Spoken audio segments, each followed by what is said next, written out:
السلام علیکم، کیسے ہیں آپ لوگ؟ میں ہوں مدیہ اور آپ دیکھ رہے ہیں آپ کا اپنا چینل مدیہ کی زبانی۔ آج میں لائی ہوں محبت ہو گئی ہے، تو چلیں دیر نہ کرتے ہوئے شروع کرتے ہیں۔ شادی کا ماحول تھا، ہر طرف خوشیاں پھیلی ہوئی تھی، ہر کوئی ہنسی مذاق میں لگا ہوا تھا۔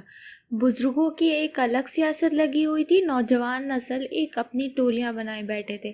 غرض کے ہر کوئی خوش تھا، ہر طرف ہنسی کہکہوں کا شور تھا۔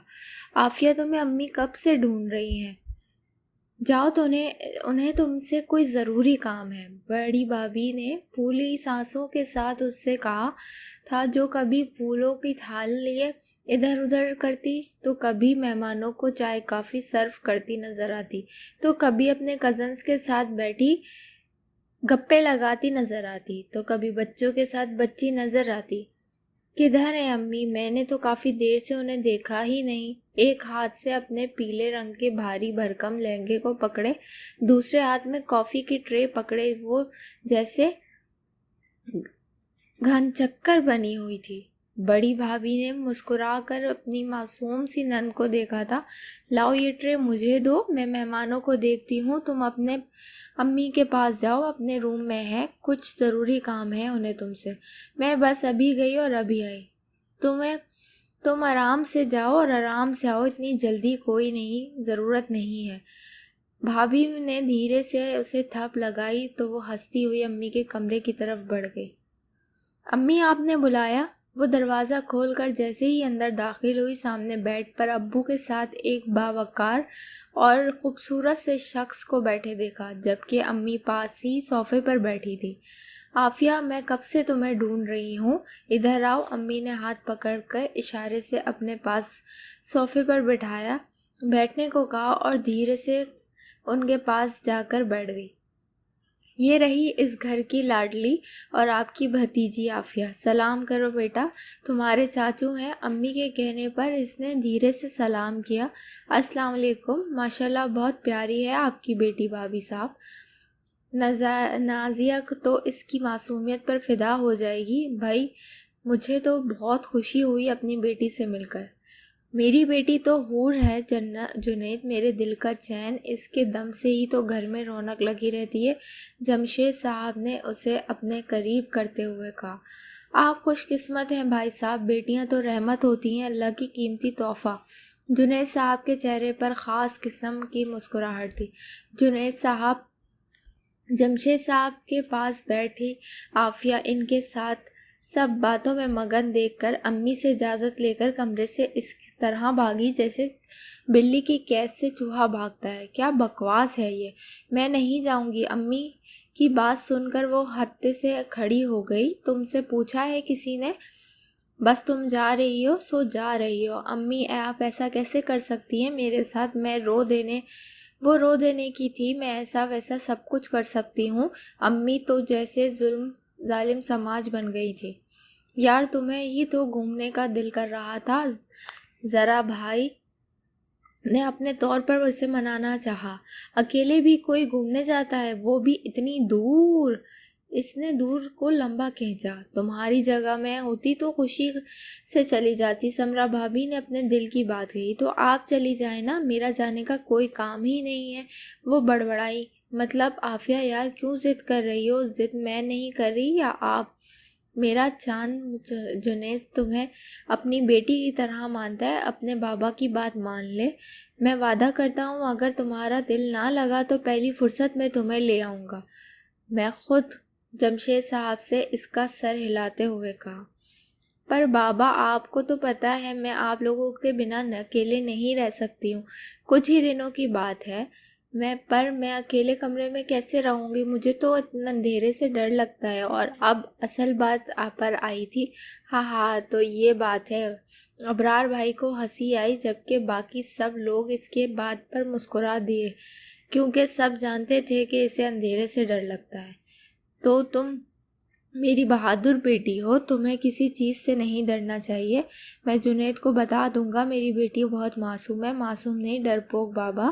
ابرار کے چھیڑنے سے اس نے اسے گھورا اور میرا چندہ راضی ہوا۔ جی ہاں، لیکن اگر بور ہوئی میں واپسی آ جاؤں گی، اس نے اپنا فیصلہ سنایا۔ ہاں ہاں بالکل بالکل، سب ایک ساتھ بولے۔ لیکن میری پیکنگ آپ لوگ کریں گے؟ اس نے بھابھیوں کی طرف اشارہ کیا۔ بدتمیز لڑکی، ورنہ میں نہیں جاؤں گی، اس نے منچلی بھابھی کی بات بیچ میں کاٹ کر دھمکی دی۔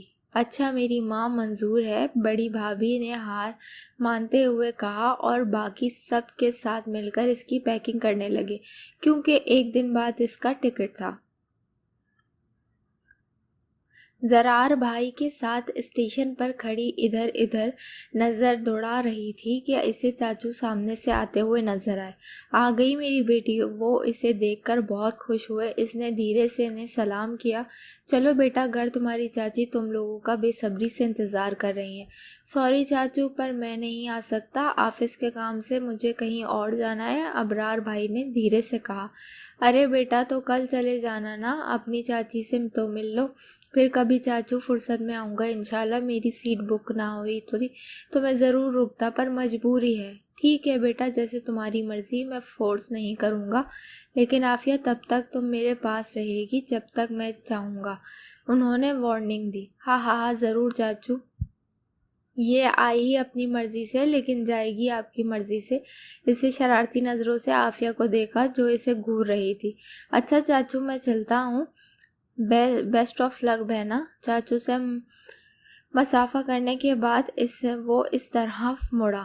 اپنا خیال رکھنا اور خوب انجوائے کرنا۔ اس کے سر پر ہاتھ رکھا اور دھیرے سے سلام کر کے رینگتی گاڑی کے طرف بڑھ گیا۔ گھر کی سیڑھیاں چڑھتے ہوئے لڑکھڑا سی گئی۔ چاچو کی دوڑ بیل بجنے کی تھوڑی دیر بعد ایک تندرست سی خاتون نے دروازہ کھولا۔ چونکہ وہ چاچو کے پیچھے کھڑی تھی اس لیے وہ اسے نہ دیکھ پائی اور مایوسی سے ہو گئی۔ وہ نہیں آئی کیا؟ آئی ہے بھائی، یہ رہی میری بیٹی۔ چاچو نے مسکراتے ہوئے اس کا ہاتھ پکڑ کر ان کے سامنے کیا اور اس نے دھیرے سے انہیں سلام کیا، جو کہ اسے بغور دیکھ رہی تھی۔ ان کی آنکھوں میں اس کے لیے ستائش تھی۔ کالے لمبے بال پر کوٹ شوز پہنے، ہاتھوں کو گلوز میں چھپائے، یہ سانولی سلولی پیاری سی لڑکی انہیں بہت پسند آئی تھی۔ اس کے سلام کا جواب دے کر وہ آگے بڑھی اور اسے اپنے ساتھ لگائے اندر لے آئی۔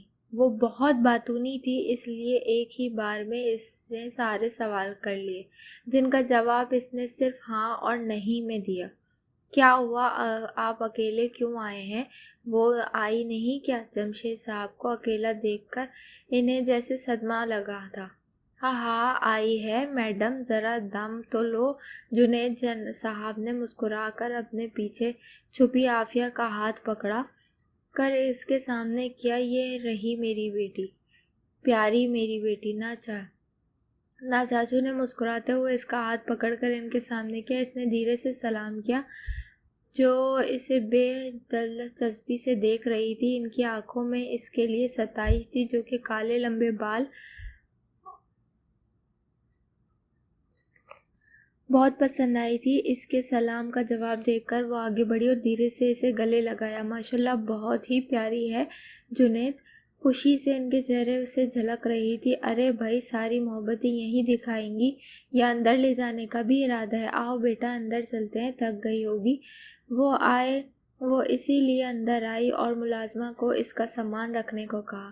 اور بتاؤ گھر میں سب کیسے ہیں؟ اور اس کے ساتھ صوفے پر بیٹھی ہوئی بولی۔ جی سب ٹھیک ہے، آپ کی طبیعت کیسی ہے؟ بس تھوڑی سی ٹینشن رہتی ہے۔